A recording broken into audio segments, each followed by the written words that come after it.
किल्ला उभारण्यात आलेला आहे त्या ठिकाणी शिवाजी महाराजांचा पुतळा बसवला.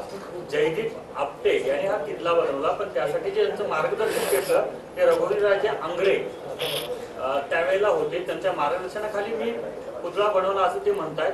अनेक समित्यांवर जयदीप आपटे आहेत.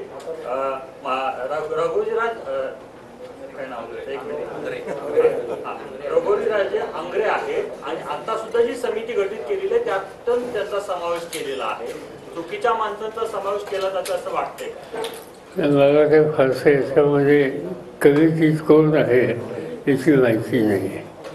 पण एक गोष्ट खरी आहे की सिंधुदुर्गाचा तो मालवणचा ऐतिहासिक परिसर आणि तिथं उभा केला झालेला पुतळा, त्या पुतळ्याच्या संबंधीचं काम ज्यांच्यावर दिलं त्यांचा या क्षेत्राचा अनुभव हा अत्यंत मर्यादित होता असं दिसतंय.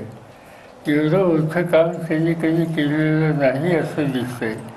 असं असताना त्यांचा ही जबाबदारी टाकणं आणि त्यांनी जे एकंदर जे काही काम केलं त्याचा दर्जा हा बघितल्याच्यानंतर शेवटी असा अपघात घडेल अशी अवस्था त्या ठिकाणी निर्माण झाली. आज जे मुख्यमंत्री किंवा बाकीचे सरकारी सांगत आहेत की त्याचं कारण वाऱ्याचा वेग असा असा होता, हे त्यांनी कारण सांगितलं. आता स्पष्ट सांगायचं म्हणजे की अनेक ठिकाणी महाराष्ट्रात छत्रपतींचे पुतळे आहेत.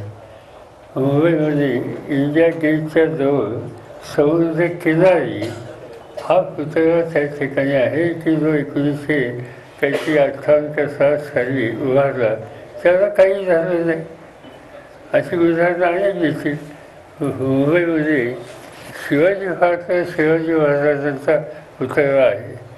शिवाजी पार्कच्या पुतळ्याच्या पाठीमागं समुद्र आहे, तिथेही वारा आहे, समोर मैदान आहे. आणि त्यामुळं जे काही कारणं सांगितली जातात की योग्य आहेत असं दिसत नाही. याच्यातून स्वच्छ असं दिसतंय प्रायमा फेसी की ज्यांना काम दिलं त्यांना अनुभव नव्हता. अशा प्रकारचं मोठं काम त्यांच्यावर देणं हे योग्य नव्हतं.